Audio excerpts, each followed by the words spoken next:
Hello and welcome everyone, it is me, the Laval, also known as the Master Duelist, back for you with another video and another deck profiler. And as teased, we're starting off the new year great. By the way, Happy New Year's if you're watching this in, the short period of time after this releases. We're taking a look at the Morphtronic list that I will be probably piloting for this upcoming post-January 2024 list format, labyrinth format essentially.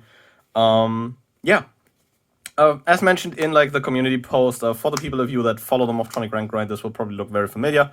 But yeah, let's start, with the basics, of course, with Morphtronic Cellphone. Starting off the year explaining what Cellphone does. It is already shaping up to be a great one. While in attack position, Cellphone allows you to roll a 6-sided die. You can reveal then cards from the top of your deck equal to the die result, and then special summon a level 4 or lower Morphtronic from those revealed cards. Ignoring summoning conditions, which is just an incredibly powerful effect, especially on a monster that is from a time where hard once per turn clauses were something that Konami didn't believe in. So you can definitely resolve this guy multiple times per turn, or you want to be resolving this guy multiple times per turn, ideally, to get just a bunch of guys out of your deck to start making extra deck plays, which is kind of the thing. Kind of evolving technologically here. Of course, from a folding phone, we go to a smartphone. Smartphone is a special summonable level 1 tuner, which is the big deal. Can easily put this guy on the board by banishing a Morphtronic from your graveyard. And similar to Cellphone, you roll a die, reveal the top cards of your deck, and then are able to add a Morphtronic card from those excavated cards to your hand, which is very nice. Technically, as all the Morphtronics do, you also have a defense position effect. Smartphone allows you to roll a die, look at those cards from the top of your deck, and then stack those depending on a die roll. Great card, just a neat extender. And also have Synchro plays, because of course it's a special summonable level 1 tuner, which does give you a bit of flexibility. And then the one that I think needs no introduction. After a smartphone, we went back in time a bit, but telephone makes up for that in being incredibly silly. The attack position effect is very simple, because once per turn you can roll a die, gain life points equal to the result times 100, which, time win con, funny, haha. But then you can special summon a Morphtronic from your graveyard with a level equal to or lower than the die roll, which means, if you have 2 of these, you can go telephone for telephone, a line that is burned into my brain because it makes me lose the same cells. Telephone, on the other hand, has a very cool defense position effect. You can, roll a die, reveal the cards from the top of your deck equal to that die roll, then foolish a Morphtronic card from those, and then stack the rest of those cards back on the top or bottom of your deck. In any order, which is very nice, kind of like how the Emancipators do it, but those only stack to the bottom. This allows you to bin one, which is kind of neat because the deck does play fairly well out of the graveyard, and just allows you to potentially stack your top decks for a Cellphone or smartphone, which is very handy. Moving down the Morphtronic lineup into my good friend Remoten.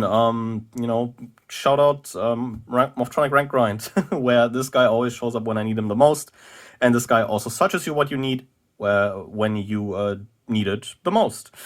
Because while in attack position, Remoten is able to banish a Morphtronic monster from your graveyard to grab a Morphtronic monster from your deck with a equal level, which is very nice. You can essentially just banish Cellphones to grab other combo pieces. Or just grab smartphones, because you're playing an awful lot of level 1s, as you've seen, to just keep extending, getting bodies onto the board, and making more extra deck plays, which is, the main thing. You're doing big wombo combos with this deck, trying to end on multiple negation boards. So that's great. Something that might not be necessary, but I like running Tomb Boomboxen, just to have additional names to kind of fix, a bit of the consistency issues you might run into. I've seen a lot of lists just run these 12 Morphtronics, and that is perfectly fine, I think. I've been on 12 for a while as well. But just having a main deck level 4 is very neat, especially when it comes to, accessing Naturia Beast. Realistically, what level 4 Morphtronic you play, I think rarely matters. I think the most important part about the level 4 Morphtronics is that it has Morphtronic in the name and that it is Earth and level 4. You know, those are the most important parts, but Boomboxen tends to be a double attacker, which is kind of cute. 2400 on an empty board is neat. And I also have super rares. Shiny, shiny. So yeah, that is Boomboxen. Moving on to a honorary Morphtronic, I'd say, in 3 Gadget Gamer plus the 1 Hauler you need to run alongside this package. Gadget Gamer on normal summon grabs you a level 1 machine from deck, which is very huge, grabs you any of the important fonts. Your main ad will be Telephone. If you already have Telephone, you will grab Southon. And if you have Telephone and Southon already, you can grab a smartphone. But at that point, you might be very much chilling once you successfully resolve a Gadget Gamer. And as the second effect, Gadget Gamer contribute itself off. Special a Morphtronic from your hand, and then summon the Gadget Hauler that I've placed here from your deck or hand. Making this a soft gunner. There's also, funnily enough, a bit of application for the effect of Gadget Hauler. For example, if you do find yourself in a situation where you have Telephone and Southon in grip, you can Gadget Hauler pitch the Southon, and when you summon the Telephone from hand off of the Gadget Gamer, you can use the Telephone immediately because you already have the Southon on grave, which is a kind of neat interaction that just like incidentally works because Gadget Hauler has that silly old effect. So yeah, that's kind of nice to have, and Gadget Gamer is an absolutely incredible normal summon, the probably best starter in this deck, because there's just like so many just like good lines that you can go into off of resolving a Gadget Gamer, especially considering that Gadget Gamer alone is already a power tool dragon, and Gadget Gamer plus like a couple more Morphtronics is a good bit of silliness. And then the one thing that you know, the rank grind viewers are probably well aware of, I have absolutely fallen in love with Redox Dragon Rule of Boulders. I am playing a slightly expansive package, you could say. I'm playing 2 Reactans as well. These are not terrible on most hands because you can still pitch those and a Morphtronic to attempt to summon Redox from the deck, which is kind of nice. But Redox as well is just also kind of cool. Monster Reborn if you discard it, and a Earth monster. But the main part is you can also revive this from the graveyard by banishing an Earth and a Dragon, and God knows you get a lot of Earths into the grave. Sadly, do not really have like a use for the last effect, but generally just being like a free body if you just grab it off a Reactan, or if you know, Foolish it or summon it off its own effect, because we are indeed playing a copy of Foolish Barrier. Kind of the ratio I already touched on in an episode of the Morphtronic rank grind. This makes, you know, less dead. This gives you less dead copies of Reactan in deck, which is just kind of nice because Foolish Barrel is the Redox access. But I think having these just to grab them from the deck is pretty neat. The deck does interact very favorably with the graveyard, so in a lot of cases, pitching a Morphtronic alongside a Reactan isn't the biggest deal, which is why I'm still running this. But yeah, on the topic of free 7s that enable a bunch of synchro plays, playing 2 copies of Cash Tier of Fenrir in the main. This is Master Duel Shoutout, Master Duel ratio. You could probably just run 3 and play 42 cards in the main. This is a 41 card list. I think Fenrir needs no introduction. It's a free body if you control no monsters. If it attacks or your opponent activates a monster effect, you can add Resolution. Target a card on the field, banish it face down. Incredibly powerful card, and on top of that, this guy is also able to replace itself because you can, during your main phase, add a Cash Tier monster from deck to hand. Which is kind of crazy. So yeah, helps immensely with going second. Ideally, you could probably be playing 3. I'm on 2 at the moment for Master Duel reasons. In terms of, you know, powerful one-off spells, we're on a 1-for-1 for added consistency because it summons a Telephone or Southon from the deck. A caught by the grave against hand traps, and the mentioned Foolish Burial, which is essentially the 3rd Reactan, so to speak, because it also gets you Redox into rotation without needing to use Redox effect to summon itself beforehand, which is kind of really neat. And Foolish Burial is also just like a great card in general in this deck, because the deck, as I mentioned earlier, does interact quite a lot with the graveyard and does, you know, like graveyard setup quite a bit. Then 3 Converter was like a... this was a 2-off for like a long while, but I've gone up to 3 because it's just an absolutely great extender that gets you out of a lot of sticky situations. You basically target a machine on your field and then execute one of the following effects depending on the battle position. If the monster you targeted was an attack, you can summon a Morphtronic from the deck with a different name and then just put the monster back on top.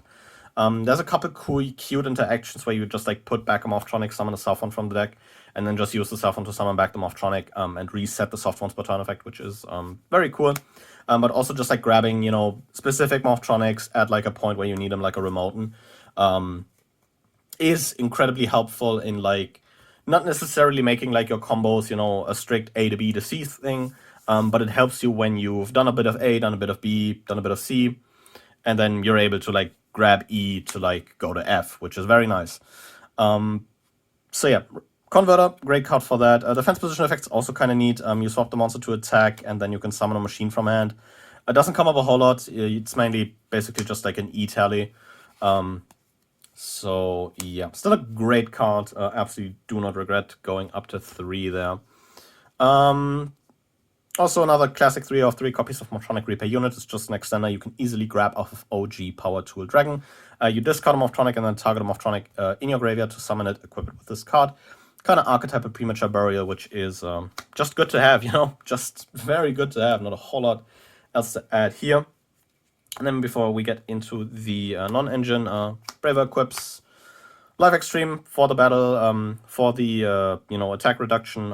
If the monster equipped with it battles, your opponent's monster loses 1500, which is kind of sizable. Also has, you know, that pop attached. That's kind of cute. If a monster's battle position on the field is swapped, you can pop a card, which is kind of handy, especially in combination with Braver's effect, being able to swap battle positions. And these two just form this kind of targeting lock. Reactans makes the monster untargetable, and Metal Server forces your opponent to target the equipped monster. So you kind of lock your opponent out of like a lot of targeting effects, which is kind of neat. Especially if they target monsters. Non-engine, very simple. 3 Ash, 3 Imperm, no real explanations here. I feel like these are the most applicable hand traps for like most matchups.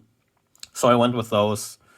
But you can, of course, depending on like your local metagame or what hand traps you have, choose differently. Also for like maybe the budget concerned people in the audience, you can easily shave the 2 Fenrir and like another card for like Machine Dupe again. I feel like it's nice to have the Fenrirs, but you know, if you're concerned about that, that's, you know, a decision you can make. Going into the actual deck, we are starting off with, you know, both Power Tool Dragons, OG and the Braver. We do not talk about Mecha. OG just grabs you an equip spell, essentially, because you reveal 3, get 1 randomly added to your hand. Since you're playing 3 Repair Unit, you get that to your hand unless you've drawn it. And Braver is, you know, one of your main endboard pieces. On Special Summon, Braver will equip 3 equips with a different name, with different names from your deck and or graveyard to himself. And during the main phase, you can quick effect send an equip spell and then target a monster on the field, either negate its effects or swap its battle position, which, you know, as mentioned earlier with the Life Extreme, does give you access to a kind of quick effect pop, which is kind of cute.